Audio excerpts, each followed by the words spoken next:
नमस्कार दोस्तों। आज हम बात करेंगे सबसे कॉमनली आस्क्ड क्वेश्चन की, क्योंकि जो क्वेश्चन मुझसे लगातार पूछा जाता है वो क्वेश्चन यही है कि क्या मुझे कोरोना वायरस है।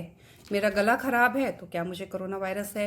मुझे बुखार आ रहा है तो क्या मुझे कोरोना वायरस है।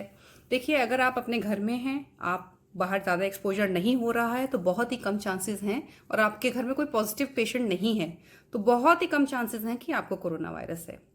वैसे भी जब भी कोई बीमारी होती है, हम उस बीमारी को उसकी पूरी चाल से पहचानते हैं कि वो बीमारी किस प्रकार चलती है, राइट। और उसके साथ उस एक एसोसिएटेड सिम्टम्स होते हैं।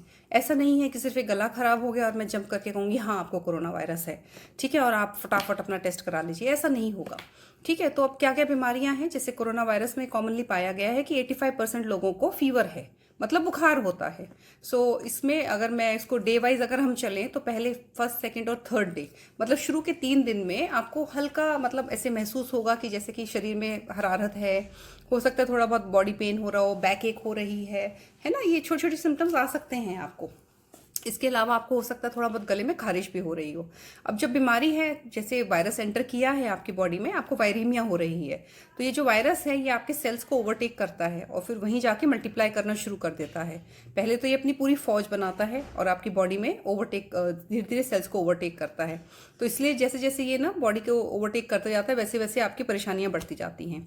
तो अब कुछ पहले मैंने आपको बताया कि 85% केसेस तो हमारे माइल्ड ही होते हैं और ठीक हो जाते हैं, ठीक है। तो कुछ केसेस जैसे 1 to 3 डेज में ही कुछ केसेस ना हमारे ठीक हो जाएंगे, अगर आपकी इम्यूनिटी अच्छी है और आप जैसे यंग पेशेंट्स हैं तो उनको फटाफट वो ठीक हो जाते हैं। लेकिन जब इसमें आपको चिंता करने की ज़रूरत नहीं है। आप बेसिकली जो हम बता रहे हैं वो एटिकेट्स आप फॉलो करिए।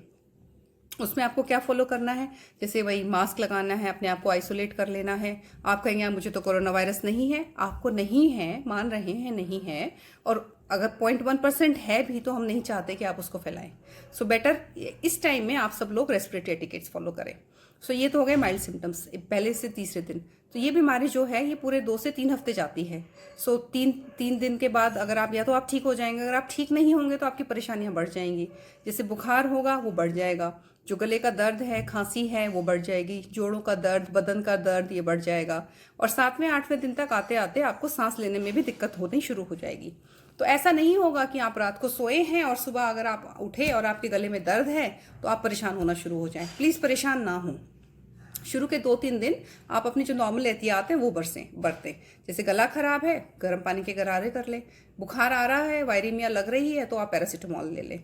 हो सकता है 2 3 दिन में आप ठीक हो जाएं। और अगर आप ठीक नहीं होते हैं और आपकी बीमारी आगे बढ़ती है तब आपको चिंता करने की ज़रूरत है। मे बी ये कह सकते हैं कि चिंता करने की ज़रूरत है या आपको उस वक्त इलाज लेने की ज़रूरत है। अगर आपको जब डॉक्टर के पास जब दिखाना है, जब आपको सांस लेने में दिक्कत हो जाए, आपका बुखार ना टूट रहा हो, आपके होंठ नीले पड़ जाएं, ये सारी है कि ये दर्शा रहे हैं कि आपकी बीमारी आगे बढ़ रही है और ठीक नहीं हो रही है। तो ये 7वें 8वें दिन पाया जाता है कि सांस लेने में दिक्कत होती है। तो ये सिम्टम्स हो गए फीवर, खांसी, गला दर्द, बदन दर्द, और आपको साथ में सांस लेने में दिक्कत होना।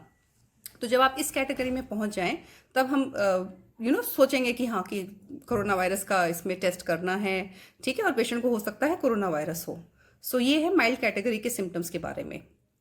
अच्छा जी, इसके अलावा अगर माइल्ड के बाद मॉडरेट में आप जाते हैं तो जैसे मैंने पहले ही बताया 85% लोग तो ठीक ही हो जाएंगे, उनकी इम्यूनिटी अच्छी है, वो लोग ठीक हो जाएंगे, उनको ज़्यादा 80% को परेशानी नहीं होगी।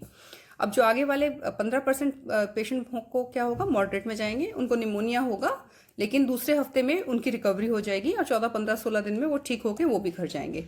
लेकिन कुछ परसेंट लोग क्रिटिकल कैटेगरी में जाएंगे और वो है 5% लोग।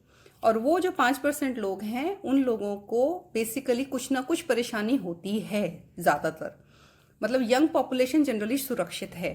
तो इसीलिए हम आपको बार बार बोल रहे हैं कि जो आपके घर के एल्डरलीज हैं, जिनको कि डायबिटीज़ है, हार्ट डिजीज़ है, ब्लड प्रेशर की बीमारी है, उनका ख्याल रखें, ठीक है। और उनको अगर परेशानी होती है तो इट इज़ रियली अलार्मिंग, उनके लिए आप जल्दी एक्शन भी ले सकते हैं, लेकिन हॉस्पिटल नहीं लेके आना है, उनको एक्सपोज नहीं करना है। घर पे ही डॉक्टर से सलाह करें, अपने लोकल डॉक्टर को फ़ोन करिए, ठीक है, अपने डॉक्टर से कंसल्ट करिए। और अगर आपको कोई भी दिक्कत आती है आप कमेंट सेक्शन में डालिए, जैसे ही मुझे समय मिलेगा मैं रिवर्ट करूँगी आपको, ठीक है जी। तो घर पे रहिए, सेफ रहिए। कष्ट का समय है लेकिन अच्छा समय नहीं रहा तो बुरा भी नहीं रहेगा, बीत जाएगा। टेक केयर, नमस्कार।